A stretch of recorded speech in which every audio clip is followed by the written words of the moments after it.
Boa noite, queridos, graça e paz. Muito bom estar aqui com vocês e ter esta oportunidade de fazer um culto ao nosso Deus, oferecer a Ele os nossos louvores e também ouvir os seus conselhos, ouvir a sua palavra e ter a oportunidade de responder aos conselhos eternos do nosso Deus. Para isso eu quero convidá-lo a abrir o texto sagrado comigo no Evangelho segundo Lucas, no capítulo de número 15. Nós chegamos hoje a talvez a parábola mais conhecida de Jesus.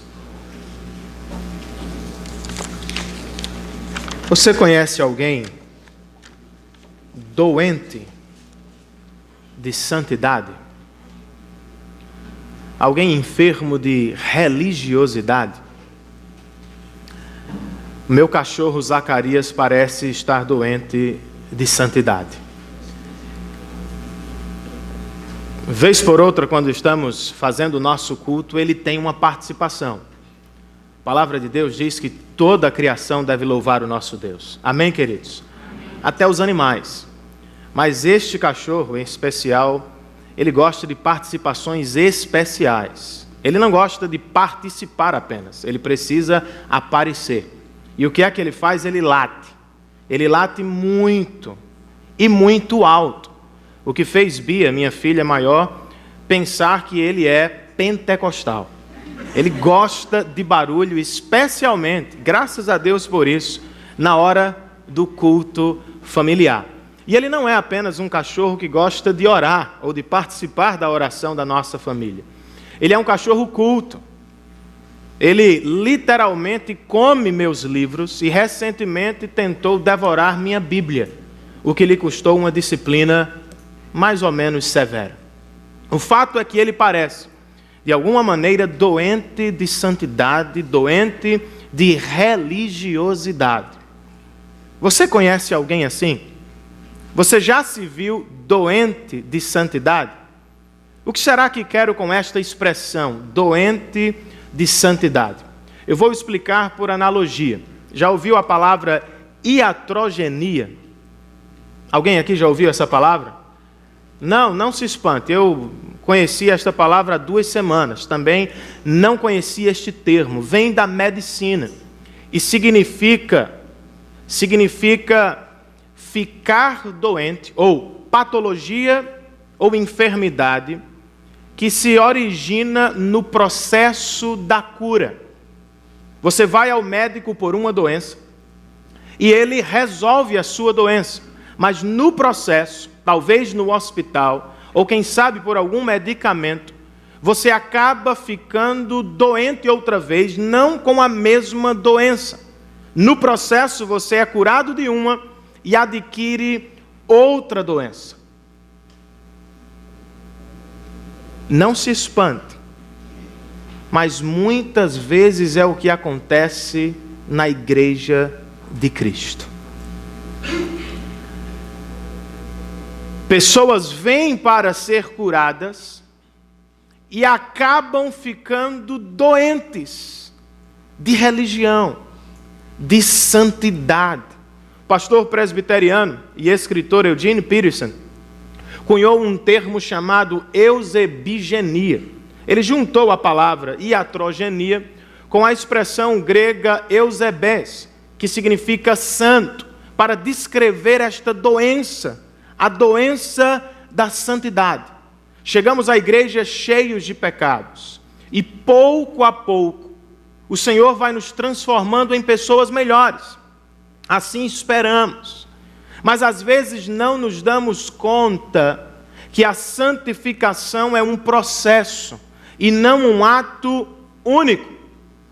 E por isso corremos 2 grandes perigos. Desistir de Cristo e de sua igreja, porque não vencemos alguns pecados que constantemente nos perseguem, ou cobrimos os nossos pecados com a religião, com atos religiosos, pensando que com eles, por nossa religião, podemos ajustar as coisas entre Deus e nós. Podemos conquistar o seu favor e as suas bênçãos. Os dois erros são muito perigosos. E Jesus trata de ambos no texto que vamos estudar. Especialmente do segundo, dos que estão doentes de santidade, doente de religiosidade, dos que querem comprar Deus e o seu favor e ao mesmo tempo desprezam os outros, que não vivem o mesmo estilo de vida religioso. Jesus vai curar ambos, oferecendo a mesma solução para os dois tipos de pecadores através da parábola do filho pródigo. Lucas, capítulo de número 15, nós vamos estudar a partir do verso de número 11. E eu convido você a me acompanhar enquanto faço a leitura do texto sagrado.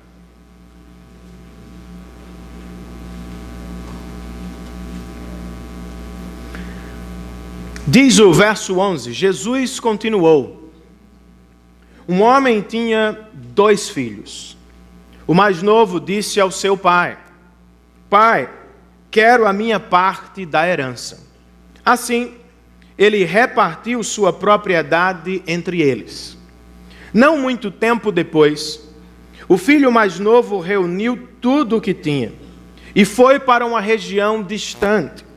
E lá desperdiçou os seus bens, vivendo irresponsavelmente. Depois de ter gasto tudo, houve uma grande fome em toda aquela região. E ele, o filho pródigo, começou a passar necessidade. Por isso, foi empregar-se com um dos cidadãos daquela região, que o mandou para o seu campo a fim de cuidar de porcos.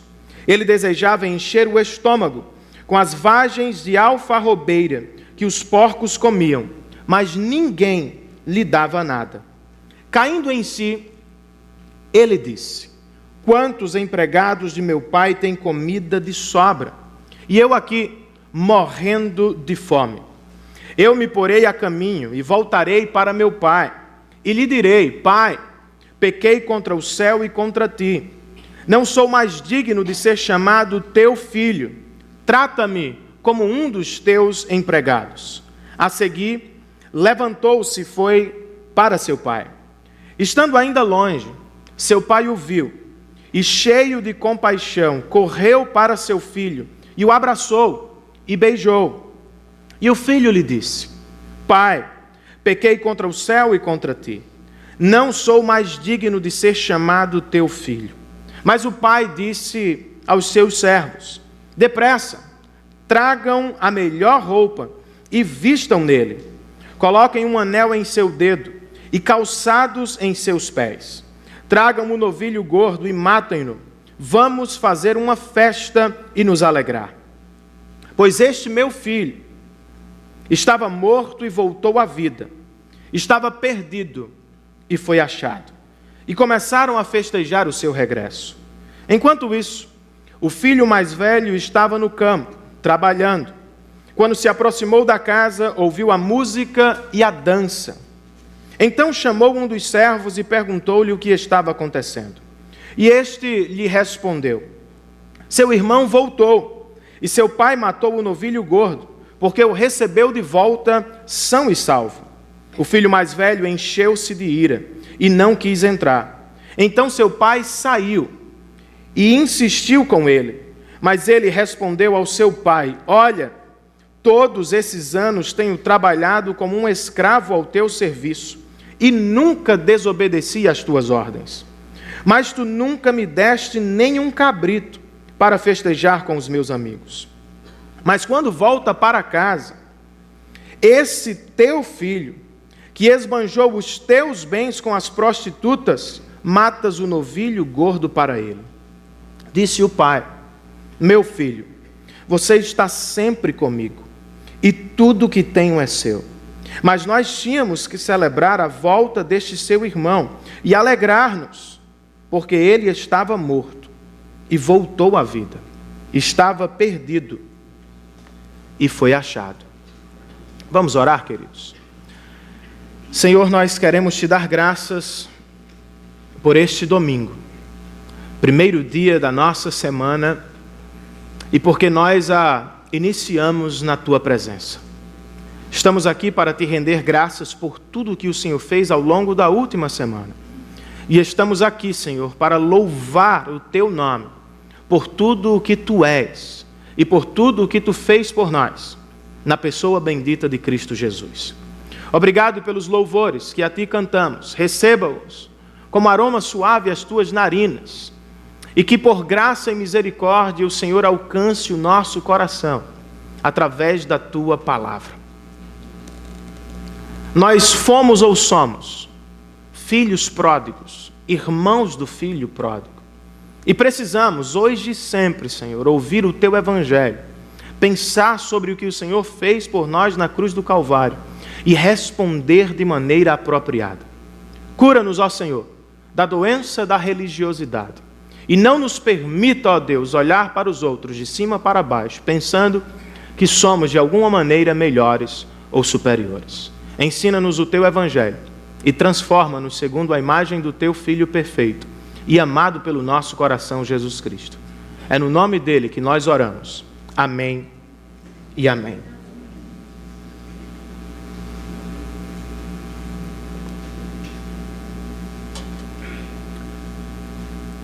Um comentarista bíblico por nome de Charles Swindoll nos diz que aqui estamos diante da parábola mais conhecida de Jesus e, ao mesmo tempo, diante da conclusão mais desconhecida de todas as parábolas de Jesus.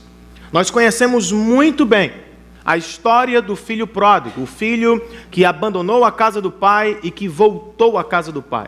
Mas quase nada sabemos sobre o irmão dele, que também é um filho pródigo, apesar de jamais ter deixado a casa do seu pai. Por quê? Porque conhecemos o texto assim, porque não damos importância à parte final do texto? Por identificação. Ora, nos identificamos como o filho que se perde e vai ao mundo encontrar prazeres e depois volta ao pai.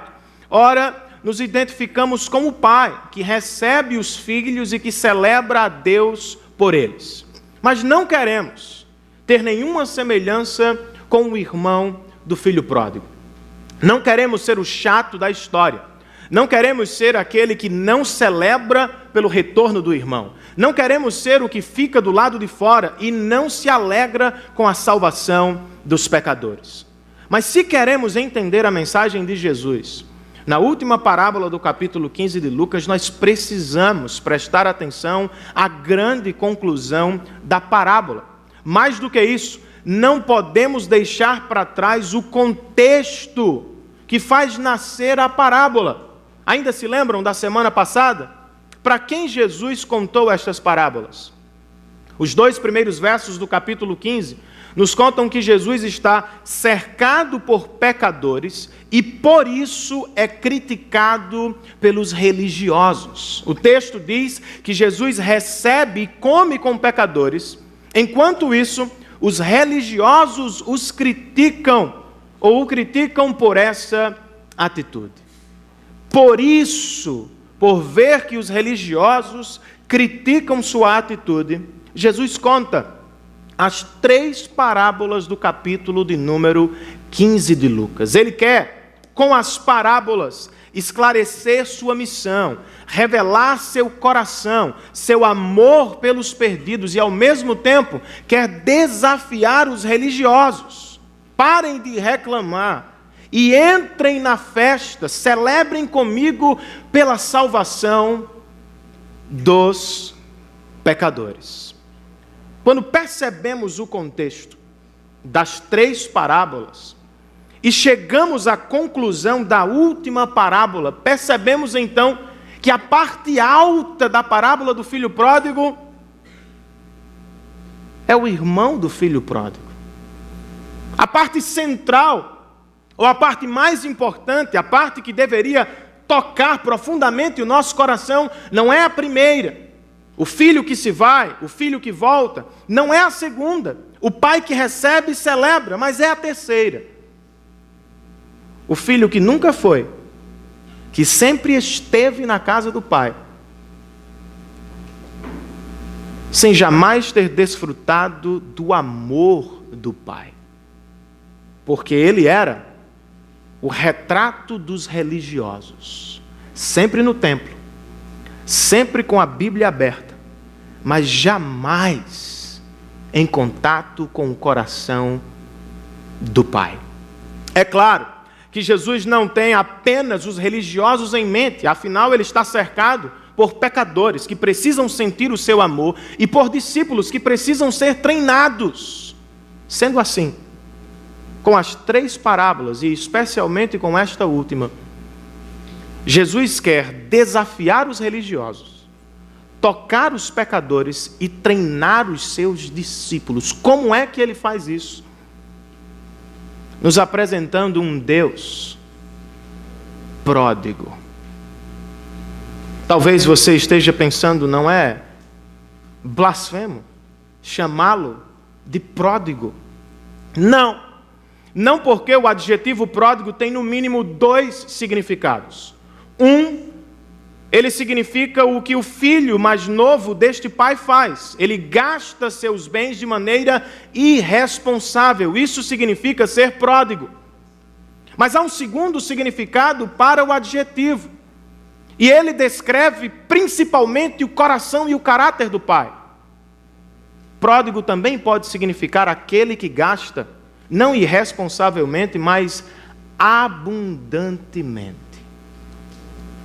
Com a parábola e com o Pai no centro da parábola, Jesus quer que vejamos o coração do nosso Pai. Somos todos pródigos, uns dentro, outros fora da igreja, uns mais, outros menos religiosos, todos pródigos, amados por um Deus que também é pródigo, que nos ama abundantemente. Como é que ele revela o amor de Deus na parábola? E como isso pode abençoar profundamente o nosso coração? Eu listei, na 2ª página do seu boletim informativo, os 3 atos da parábola.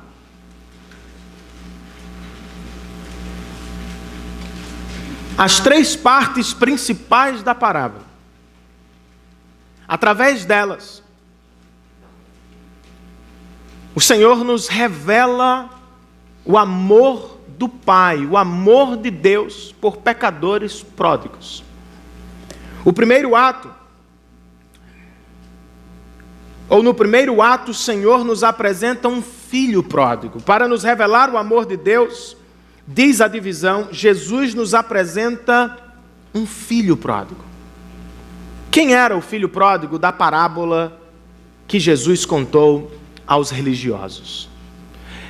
O filho pródigo desta parábola é aquele que gasta sua herança antes do tempo.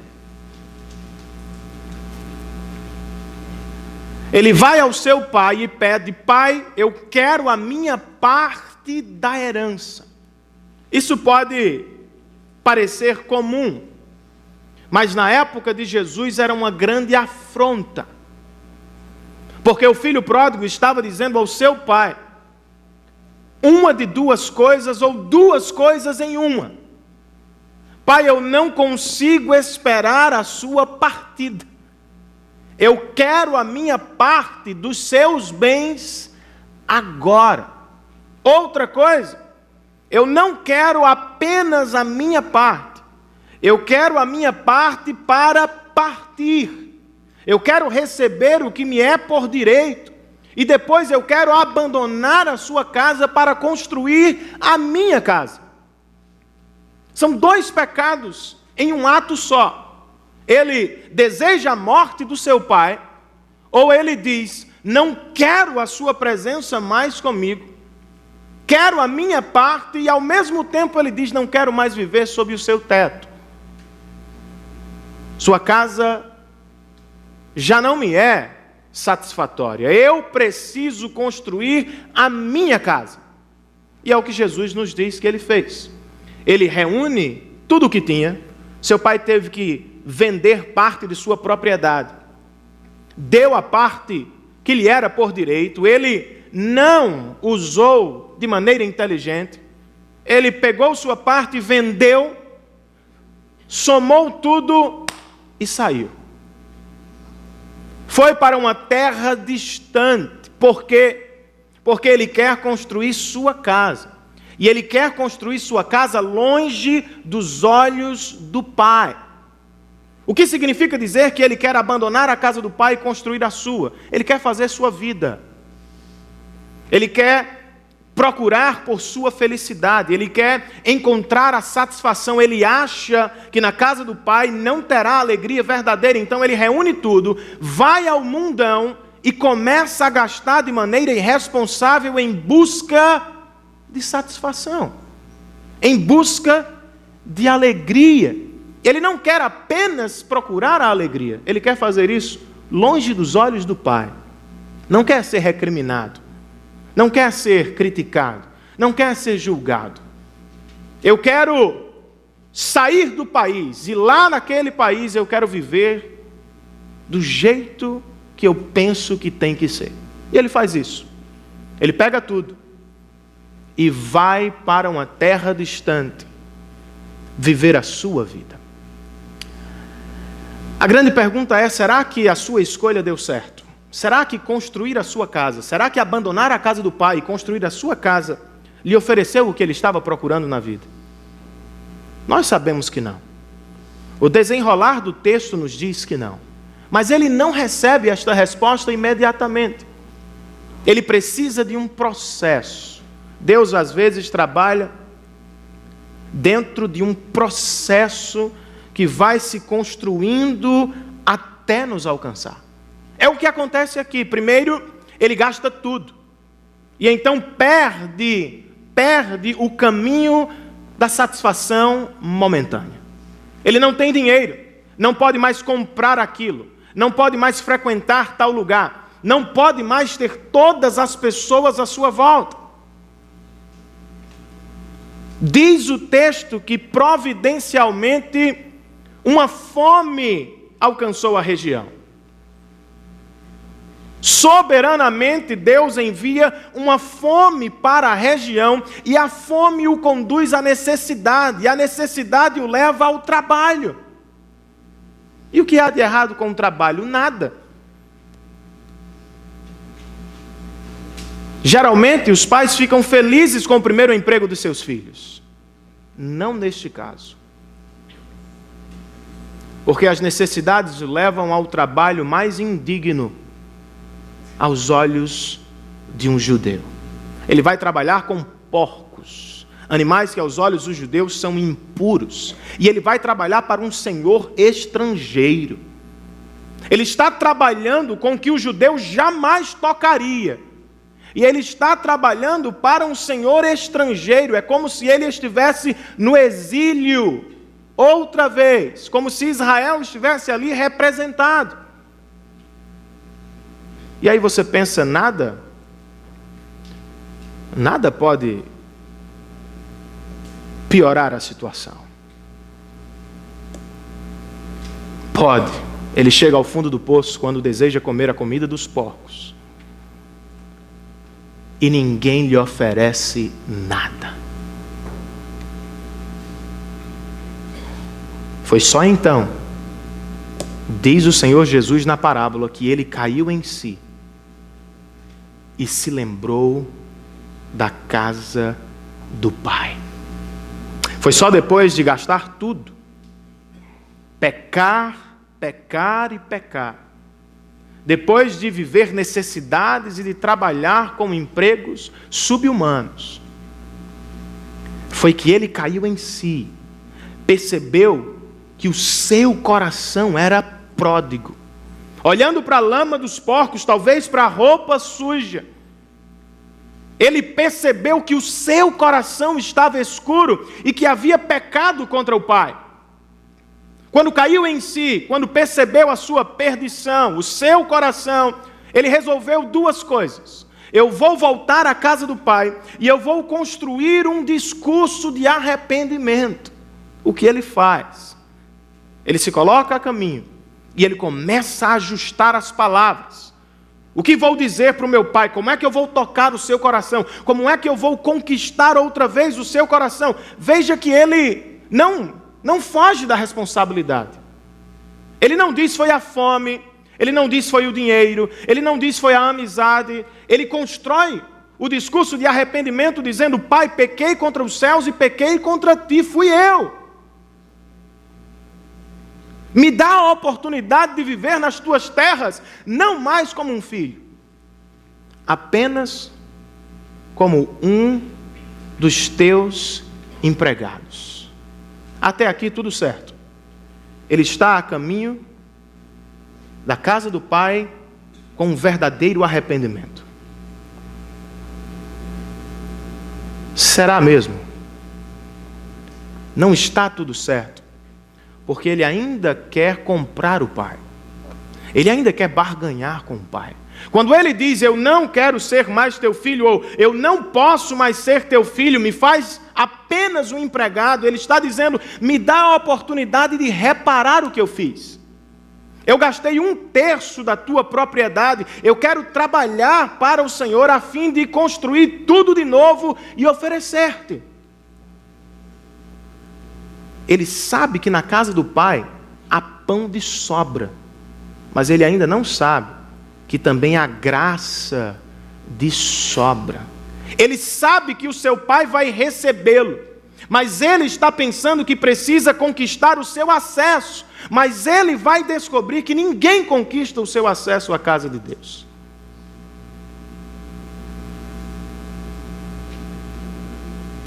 O acesso à casa de Deus é um presente, uma dádiva, e não uma conquista do esforço humano. Que boa notícia para os pecadores que andavam com Jesus. Eles eram os pródigos. Jesus está cercado por religiosos de um lado, pecadores de outro, e os pecadores são vistos pela sociedade como pródigos, como filhos rebeldes que se afastaram do templo e que gastaram sua vida de maneira irresponsável. Mas agora Jesus está dizendo que eles podem voltar à casa do Pai. Será que você já foi pródigo um dia? Será que nós somos pródigos hoje? Será que um dia, sem saber ou sabendo, deixamos a casa do Pai, sua vontade, seu conselho, e saímos em busca da nossa felicidade e resolvemos construir a nossa própria casa? Rejeitamos a dele, rejeitamos o que ele fez para nós e resolvemos erigir a nossa vida, a nossa casa. Você já parou para pensar sobre o conceito de casa e sobre o poder que ele tem sobre nós? Por que, por exemplo, milhares de pessoas que residem em países estrangeiros gastam bilhões todos os anos para voltar à sua casa? Por que os nossos filhos, que vivem longe, trabalham em outros estados ou em outros países, sonham com o retorno à casa? Por que, por melhor que sejam os hotéis, nós gostamos, amamos o retorno ao nosso lar? Por que temos saudades de casa? Em seu brilhante livro, O Deus Pródigo, Timothy Keller nos diz que nós temos saudades de casa porque o nosso coração deseja um abrigo perfeito. Nós ansiamos por voltar à casa da infância, à casa da avó, à casa da mãe, aquela casa, a nossa casa, porque temos a sensação de que lá seremos abraçados, protegidos, cuidados.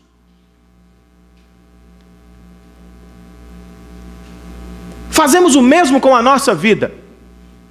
Sem saber ou sabendo, abandonamos a casa do Pai e resolvemos construir a nossa própria casa, a nossa vida. Porque queremos satisfação, alegria, conforto, segurança, prazer, felicidade. Mas será que encontramos, na vida que levamos, na casa que construímos, o objeto da saudade do nosso coração? Será que você já encontrou no estilo de vida que leva a real satisfação que não passa, a alegria que dura e atravessa as circunstâncias, ou será que a sua casa, a sua vida, é incapaz de lhe oferecer o que o seu coração deseja? C.S. Lewis, no seu livro Cristianismo Puro e Simples, ele disse que a vida é uma grande nostalgia, é um grande anseio por se encontrar com alguém no universo de quem nos sentimos separados. É uma grande vontade por estar do lado de dentro de uma porta que sempre vimos do lado de fora. E isso, diz C.S. Lewis, não é confusão neurótica. É a ilustração da nossa real situação. Nosso coração vaga por muitos lugares e experiências em busca do objeto de sua saudade. O problema é que nada nesta vida nos satisfaz. O problema é que a vida que resolvemos levar é boa, mas não é boa demais. Ela alegra, mas não o faz verdadeiramente. Ela satisfaz, mas apenas momentaneamente.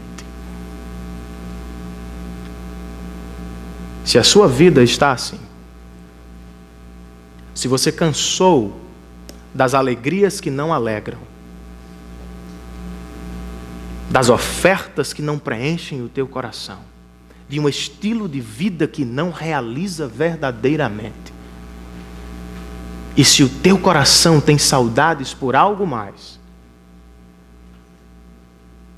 caminhe, faça o caminho de volta para a casa do Pai. Levante-se no seu coração e ande para a direção do teu Criador, pois só lá, na casa do Pai, você terá tudo o que mais precisa e procura e nunca consegue encontrar. Posso ouvir um amém? Amém. Mas como voltamos? Como fazemos o caminho de volta ao nosso Criador? O que será que temos de levar? Será que a nossa oferta nos conquistará um lugar dentro da casa de Deus?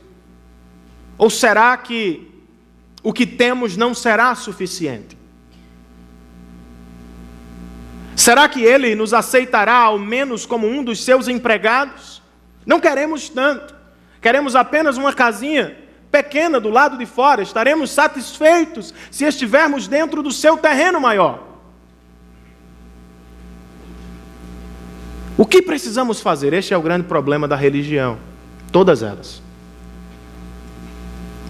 Ela nos diz que devemos e podemos conquistar Deus, um lugar na sua presença, suas bênçãos, dádivas e seu favor.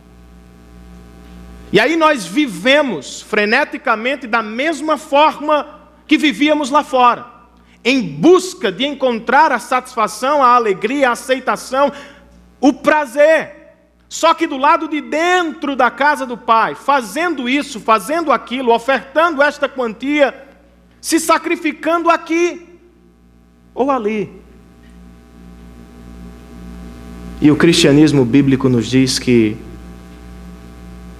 nós jamais conquistaremos Deus ou o acesso à sua casa.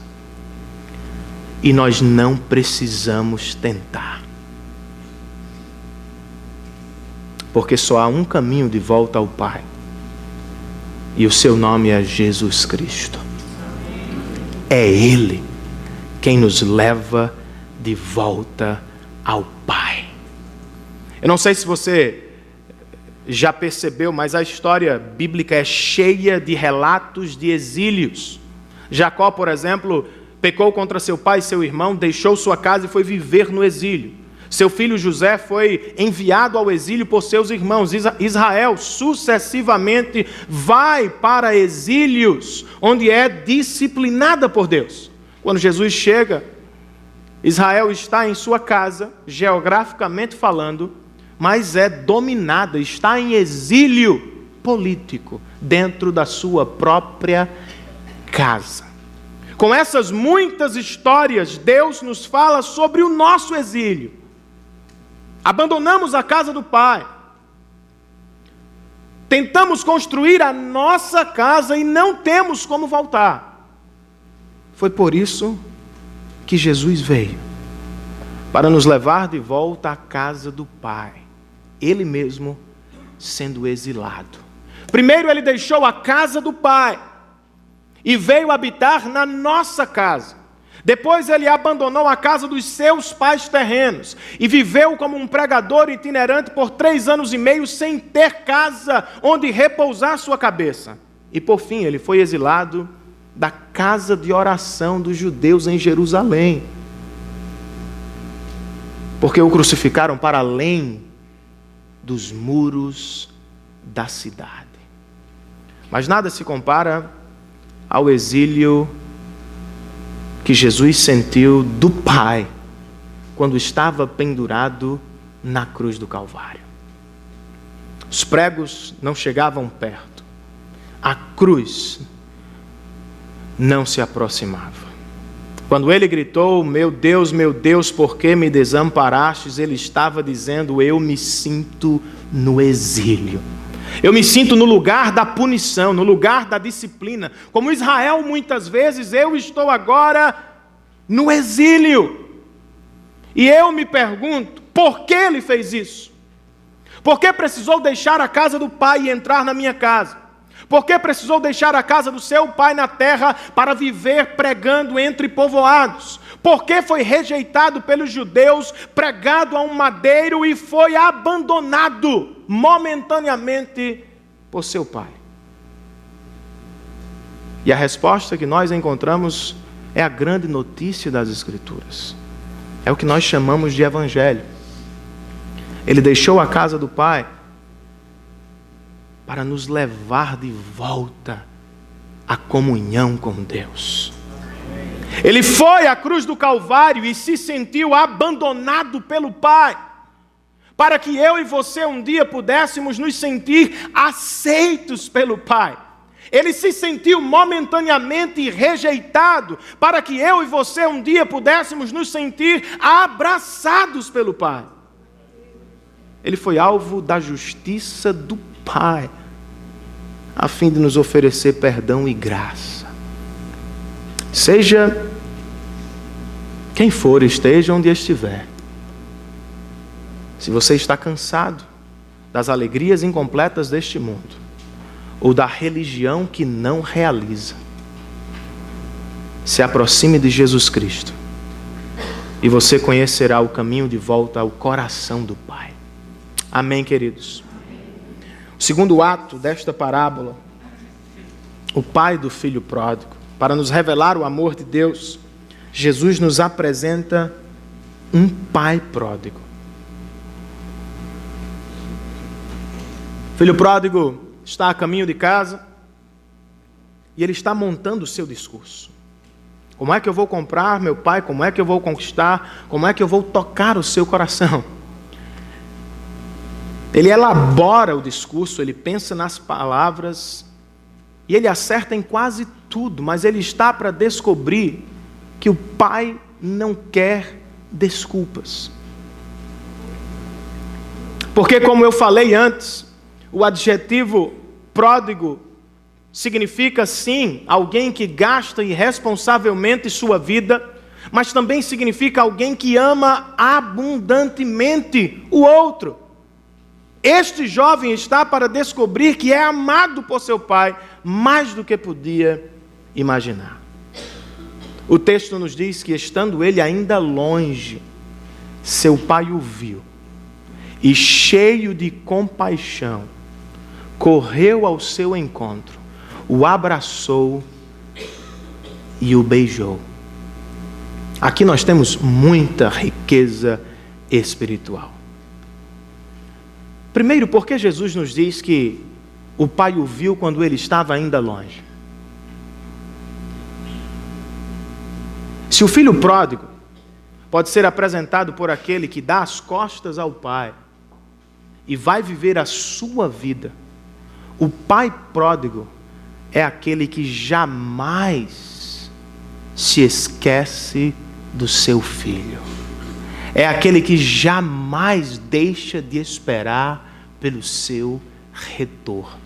Quando Jesus disse que o Pai o viu quando ele ainda estava longe, Jesus está dizendo que o Pai estava à sua espera, talvez olhando através de uma janela ou quem sabe de uma sacada, aguardando com expectativa o retorno do seu filho. Quando ele percebe o seu filho, ele não acena, ele não espera, ele sai, ele corre, ele vai ao encontro do seu filho, e diz o texto que ele vai com o coração cheio de compaixão. Isso é muita coisa, porque nós não sentimos compaixão por aquelas pessoas que nos rejeitam, irmãos. Nós não sentimos compaixão pelas pessoas que nos trocam por outras pessoas ou por outras coisas.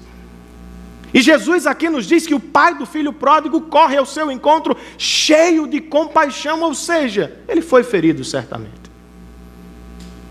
mas não definitivamente. Ele corre ao encontro do seu filho para abraçá-lo e perdoá-lo, cheio de misericórdia e graça. E ele não o faz superficialmente, um e-mail, um WhatsApp, Facebook, inbox, ninguém vai ver, né? Não. Ele corre ao encontro do seu filho, ele o toca, ele o abraça, possivelmente chora de alegria. E o seu filho não apenas recebe uma mensagem, ele sente que seu pai o ama abundantemente.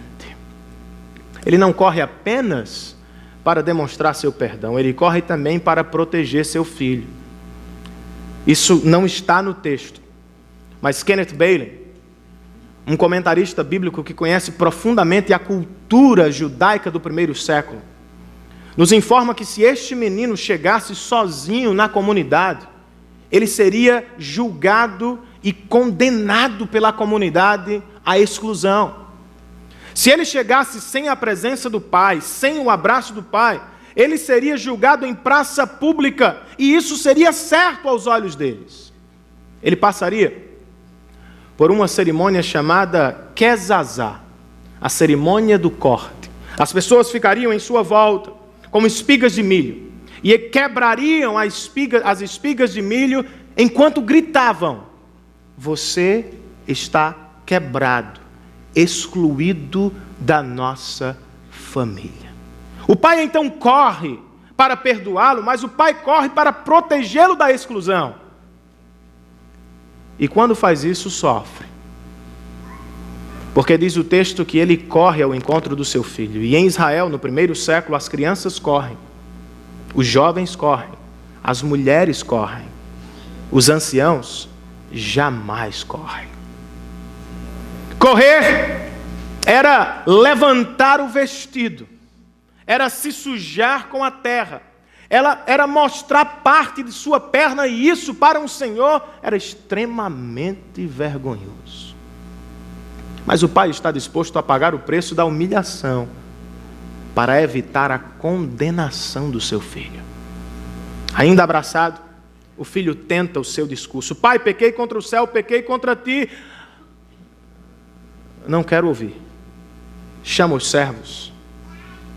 E o pai diz aos servos: tragam-me a melhor roupa do meu guarda-roupa.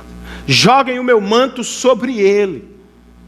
Peguem o anel que o faz outra vez detentor destas terras. Tragam-me sandálias novas que vão cuidar dos seus pés e matem aquele novilho que eu estou guardando para esta ocasião. Pense numa alegria que deve ter alcançado o coração daquele jovem. ele não se sentia mais filho. E quando o pai joga sobre ele o seu manto, ele está dizendo: você nunca deixou de ser meu filho. Ele volta podre e pobre.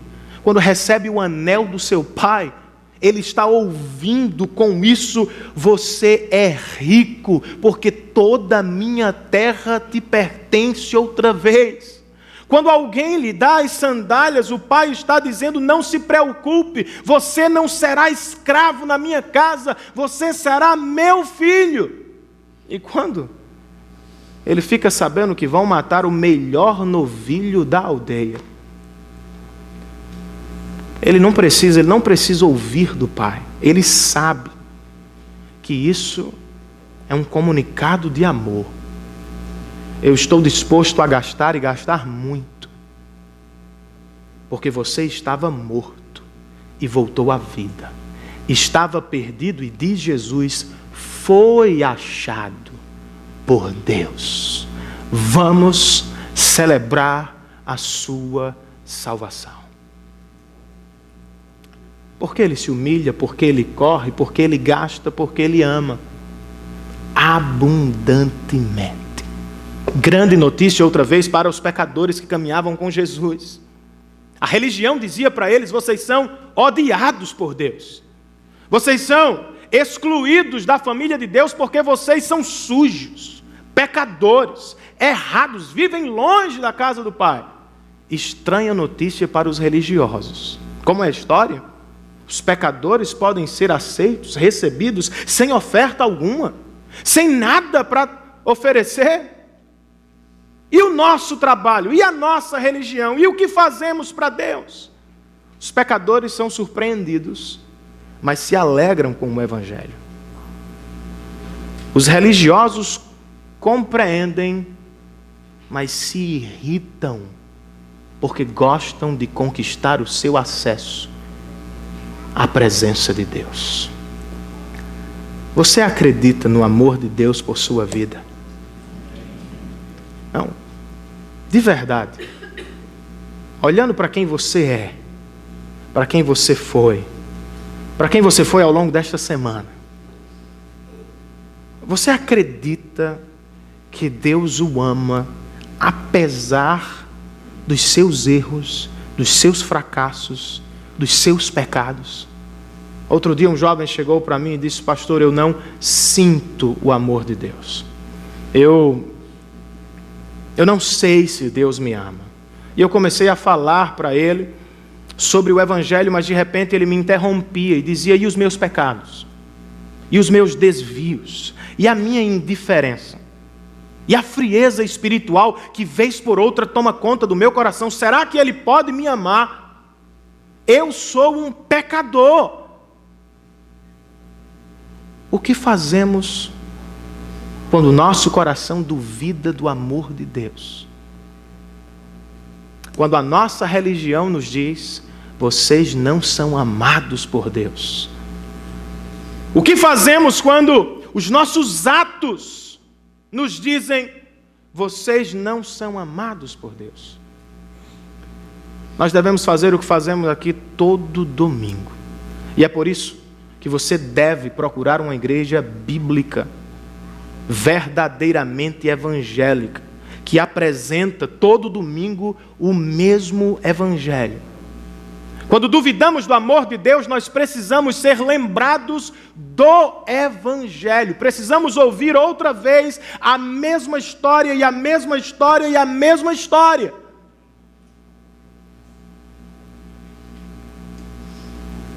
Você se sente esquecido, meu irmão? Abandonada, minha irmã? Você pensa que Deus abandonou você porque você o abandonou? O nosso Pai jamais deixa de pensar nos seus filhos. Você pode ter dado as costas para Ele 10.000 vezes, mas os seus olhos, os olhos de Deus, estão sobre você todos os dias da sua vida. Você pensa que é sujo? Você se sente assim hoje, pelos pecados que cometeu ao longo da semana, ou os pecados que cometeu há 10 anos, isso ainda perturba o seu coração, você se sente incapaz de estar no meio da família de Deus pelo que você fez, na cruz do Calvário, o nosso Pai nos vestiu com o manto de Cristo Jesus. O que significa dizer que não são os nossos atos que nos salvam, mas sim o ato de Jesus Cristo na cruz do Calvário. Não é o que você faz, não é o que faço, não é o que somos ou deixamos de fazer, e sim o que Deus fez por nós na cruz do Calvário. Você duvida do amor de Deus? Olhe para a cruz.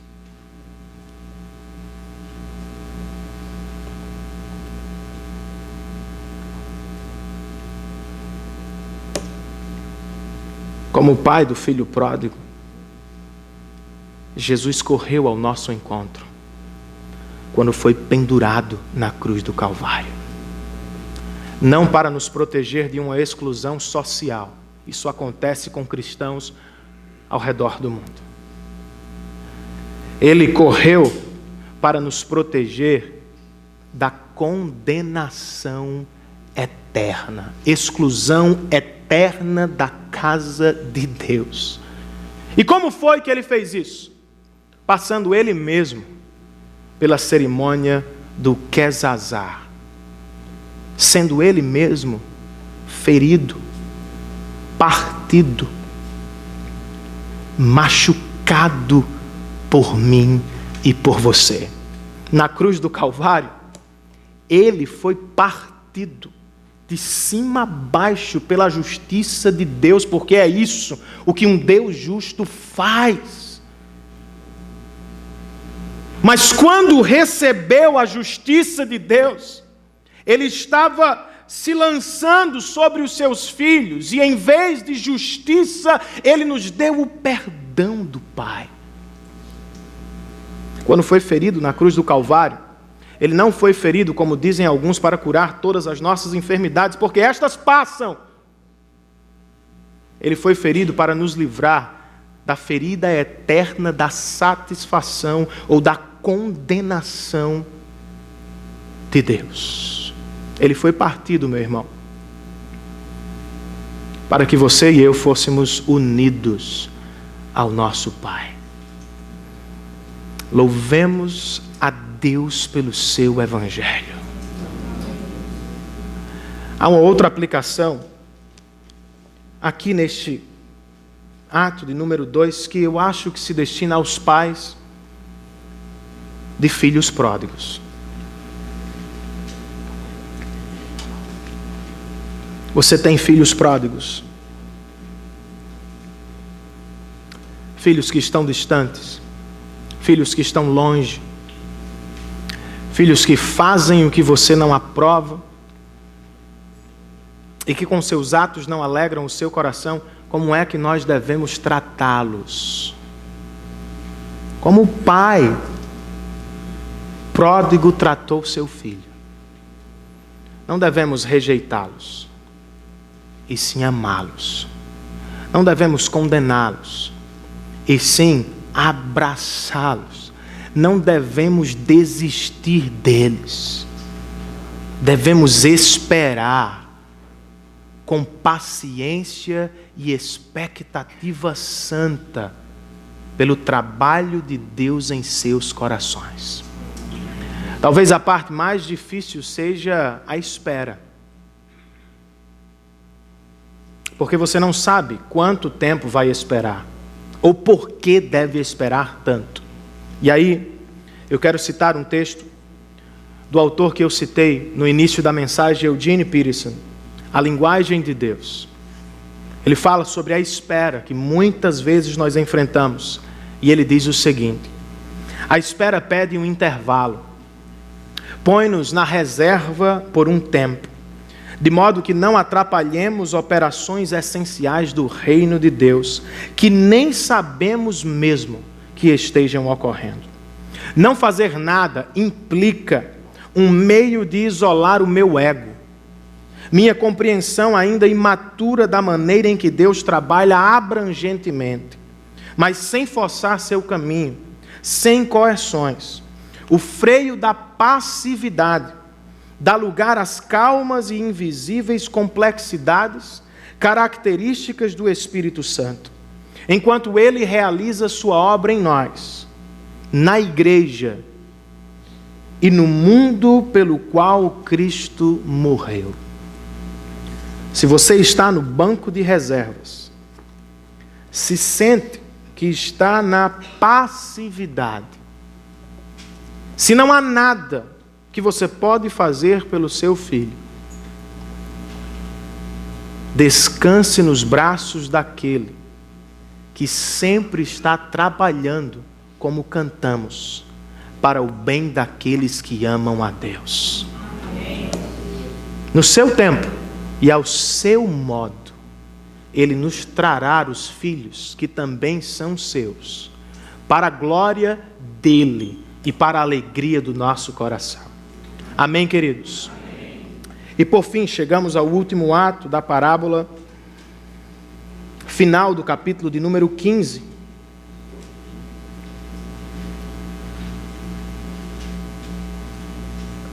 Para nos revelar o amor de Deus, neste último ato, Jesus nos apresenta um irmão pródigo. Quem é o irmão pródigo? É o mais rico. Quando mais cedo o pai repartiu sua propriedade, ele o fez em terços. 1/3 ele deu ao mais novo e 2/3 ele guardou para o mais velho. Então o filho mais velho é o mais rico. Ele também é o mais trabalhador, porque Jesus nos diz que quando a festa começou, ele estava no campo, trabalhando. E quando chega, ele não entra imediatamente, ele escuta o barulho, escuta a dança e pergunta a um dos seus servos o que está acontecendo na casa do meu pai. É uma festa. Seu pai está dando uma grande festa porque o seu irmão que estava perdido foi achado e voltou a casa são e salvo. Você entraria na festa se estivesse no lugar dele? Correria para abraçar seu irmão? Para se alegrar pelo retorno dele? Provavelmente sim, mas não foi o que este irmão fez. Antes diz o texto que o seu coração foi tomado de ira. Ele não entrou, ele não festejou, ele não se alegrou, ele não saltou. Diz o texto que ele ficou irado. E a pergunta é por quê? Por que tanta ira no seu coração? Há algumas razões. Uma delas é que ele acha que o seu pai está sendo injusto. Passei a vida toda aqui. Te obedeci perfeitamente. Conduzi os teus negócios. Fiz de tudo. E o Senhor agora dá uma festa para esse teu filho. Ele se sente também superior. Eu nunca te desobedeci. Sempre fiz o que estava às minhas mãos para fazer. E agora, o Senhor dá uma festa a este filho que gastou o teu dinheiro com prostitutas. E ele tem dúvidas do amor do pai. Ou sobre o amor do pai. Porque ele diz: estive com o Senhor todo o tempo e jamais me deste um cabrito para celebrar. E a este que esbanjou os teus negócios, o Senhor deu um novilho gordo. Ele está o tempo todo na casa do pai. Mas o que Jesus quer que vejamos é que ele não estava na casa do pai. Ele é tão perdido quanto o primeiro, talvez mais. Porque está dentro da casa do pai, bem perto do pai, mas não desfruta do coração do seu pai. Na verdade, ele o afronta tanto quanto o primeiro. Por não entrar na festa, o pai precisa sair. O pai é o dono do banquete, é o senhor das terras. Isso era uma afronta. Ele está dizendo: eu não concordo com o que o Senhor está fazendo e eu rejeito esta festa. E o que o pai faz? O que o pai pródigo faz com este irmão que também é pródigo, com este filho que também é pródigo? Ele faz o mesmo que fez antes. Ele sai da casa, ele sai do banquete e vai ao encontro do seu filho mais velho que também é pródigo. Vamos entrar? Há uma festa esperando por você, nós precisamos celebrar, pois este irmão estava perdido e foi encontrado. Você tem tudo. E de repente Jesus termina a história sem um final feliz. Nunca saberemos se ele entrou, se ele atendeu, se ele festejou ou se ficou do lado de fora. E há uma boa razão para isso. As histórias que não têm um fim exigem um fim dos seus leitores ou dos seus ouvintes. Lembre-se do contexto outra vez. Jesus tem pecadores que ele quer tocar com o seu amor, discípulos que ele quer ensinar e religiosos que ele quer desafiar. O irmão mais velho é o retrato perfeito do religioso, que sempre esteve em casa, jamais desfrutou da comunhão do Pai. Ao não concluir sua parábola, Jesus está dizendo: o que vocês vão fazer agora? Vão entrar? Vão parar de reclamar? Vão festejar comigo, se engajar na missão? Ou vão ficar do lado de fora criticando o meu coração? Nunca saberemos qual foi a resposta deles. Se 1, 2 ou 3 seguiram a Cristo, ou se todos rejeitaram o seu convite. Mas não precisamos saber. O que realmente precisamos saber é o que nós vamos fazer. Vamos aceitar o convite de Cristo? Ou vamos ficar do lado de fora, dentro ou fora do prédio físico da igreja, sem desfrutar da alegria que verdadeiramente alegra o coração? Para ajudar você, para me ajudar, eu sugiro 3 aplicações olhando para este homem, para este irmão mais velho, pois eu acho que é isso que Jesus está dizendo. Primeiro, não seja um irmão mais velho religioso, porque a religião vai separá-lo de Deus. Os religiosos são as pessoas que querem manipular Deus, conquistar Deus, comprar Deus. E é o que acontece aqui. Mas a verdade é que nós nunca vamos ser capazes de manipular Deus. Ele não pode ser manipulado pelo que você faz, ou pelo que você deixa de fazer, pelo tanto que você ora, ou pelo número de horas que você jejua. Nada pode comprar o favor de Deus. Sua religião não pode garantir o que você pede, porque Deus não é manipulável. Como diz o Fauno Tômenos, a pequena Lúcia nas crônicas de Nárnia, sobre o grande leão Aslan, ele não é domesticado, ele é selvagem, terá de ir e vir quando bem quiser. Você não pode segurar Deus, colocá-lo dentro do bolso, dirigi-lo ou comprá-lo com o que você faz. Mais do que isso, isso seria prejudicial para você. Vou explicar como. Se você é um religioso e acha que pode comprar Deus com o que você faz, e quando Ele não responder às orações que você faz? E quando Ele não fizer o que você espera? Como é que você vai reagir? O seu coração vai se enfurecer contra Deus.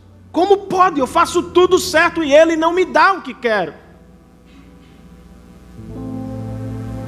E se você é um religioso que fracassa, que constantemente pisa na jaca, quando as suas orações não forem respondidas, ou quando a vida não acontecer do jeito que você planejou, você vai dizer: é porque fiz isso, é porque fiz aquilo, é porque não fiz aquilo outro. Isso é a religião machucando você. Não seja um irmão mais velho. Ele não faz por você porque você faz por ele. Ele não deixa de fazer por você porque você deixou de fazer por ele.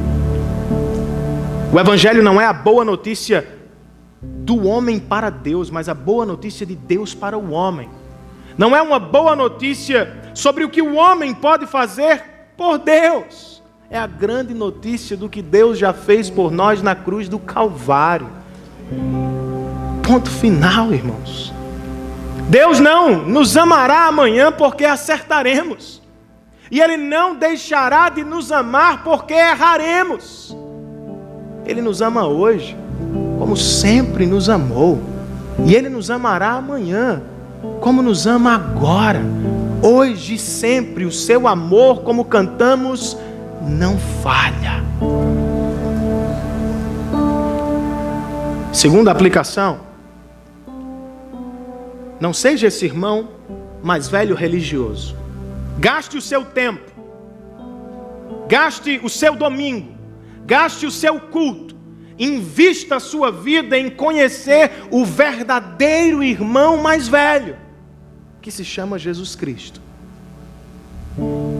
Por nos apresentar um irmão mais velho errado, Jesus quer, diz Timothy Keller, que ansiemos e desejemos por um irmão mais velho certo, verdadeiro. O irmão mais velho da parábola não é errado, ou não está errado apenas porque não quer celebrar. Ele está errado porque em nenhum momento saiu para procurar o irmão mais novo. Ele deveria fazer o que o pastor fez por sua ovelha. Ele deveria ter feito o que a mulher fez por sua moeda. Ele é o filho mais velho. Ele deveria ter saído à procura do seu irmão. Nem sempre eles o fazem. Nem sempre os irmãos mais velhos são os melhores. Nem sempre são eles que aparecem para defender, para nortear, para ajudar. Muitas vezes são os que mais se afastam. Ainda bem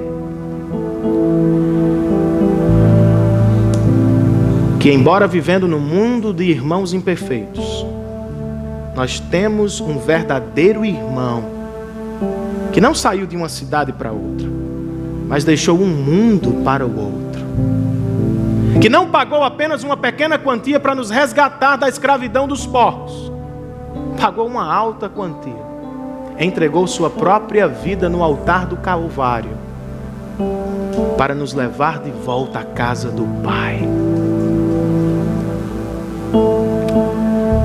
Abandonando a identidade de irmãos mais velhos, conhecendo o verdadeiro irmão mais velho, a terceira aplicação é que Jesus deseja que sejamos irmãos mais velhos como Ele foi para o nosso coração.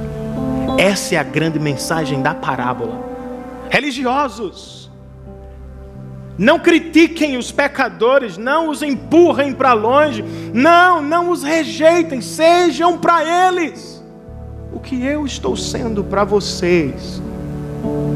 Qual é o problema da evangelização muitas vezes? O senso de superioridade. E isso é religiosidade. Olhamos de cima para baixo, nos sentimos melhores, eleitos, chamados, santos. Meu irmão, não se esqueça de onde você veio. Você era um pecador condenado e foi salvo somente pela graça de Deus em Cristo Jesus. Não olhe para as pessoas de cima para baixo, olhe nos olhos dela, porque elas são o que você é. Sem a graça de Deus. Olhe para o seu irmão mais velho. O que foi que ele fez por nós na cruz do Calvário? Ele é eternamente superior. A pessoa mais valiosa do universo chama-se Jesus Cristo. No entanto, em Filipenses capítulo 2, Paulo nos diz que Ele se humilhou, tomou forma de servo, servo sofredor, se entregou na cruz do Calvário para nos dar valor. Nós, que éramos eternamente inferiores, em Cristo, nos tornamos filhos do Deus Altíssimo.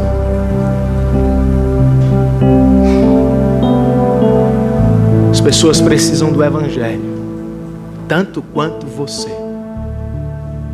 Mas elas não vão ouvir um Evangelho de pessoas que se acham superiores, porque são desta e não daquela denominação, porque se vestem assim e não daquele jeito, porque falam esta e não aquela linguagem. Faça o que o pastor fez por sua ovelha. Encontre-a, coloque-a nos ombros e carregue-a de volta à casa do Pai. Faça o que a mulher fez por sua moeda. Se curve e procure debaixo do sofá. Suje-se com o mundo e com o pecado do mundo ou com os pecadores do mundo para trazer pessoas a Cristo. Faça o que Cristo fez por você. Se sacrifique. Ame abundantemente, porque assim você foi amado. Amém, queridos? Não sei se você um dia já foi, ou quem sabe ainda é, doente de santidade. Eu gostaria de dizer que jamais fui e que jamais serei. Mas a verdade é que vez por outra nós somos o irmão do filho pródigo ou o próprio filho pródigo.